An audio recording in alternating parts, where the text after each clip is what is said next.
గురు బ్రహ్మ గురు విష్ణు గురుదేవో మహేశ్వర గురు సాక్షాత్ పరబ్రహ్మ తస్మై శ్రీ గురువే నమః. అంటే ప్రతి విజయం వెనకాల గురువు ఉంటారు. బ్లాక్ బోర్డ్ మీద చాక్ పీస్ తో అక్షరాలు రాసిన ఛాంపియన్స్ మన గురువులు. క్లాస్ రూమ్ లో చదువుతో పాటు జీవిత పాఠాలు చెప్పేది మన గురువు. స్టూడెంట్ ర్యాంకులు కొడితే ఆనందపడేది మన గురువు. స్టూడెంట్ కి ఉద్యోగాలు వస్తే గర్వంగా చెప్పేది మన గురువు. అందుకే మనం ఎంత ఎదిగినా ఎంత పైకెళ్ళినా మన గురువుని ప్రత్యేకంగా మన పాఠశాలని మనం జీవితాంతం గుర్తుపెట్టుకోవాల్సిన అవసరం ఉంది. మాతృదేవో భవ. అమ్మ అంటే 2 అక్షరాలు కాదు, కనిపించే దేవత.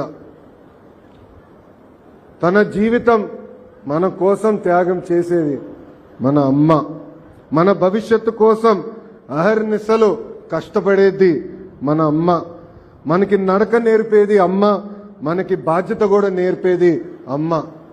అందుకే గౌరవ ముఖ్యమంత్రి గారు తల్లికి వందనమని ఆనాడు చెప్పినప్పుడు కేవలం డబ్బులు ఇస్తాం కాదు, తల్లి పట్ల గౌరవం పెరగాలి. ఎప్పుడో తల్లికి అండగా నిలబడాలి.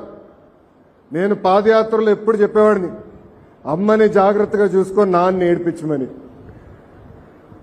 అమ్మని మన గుండెల్లో పెట్టుకుని కాపాడాల్సిన బాధ్యత ఇక్కడున్న మనందరిపైన ఉంది.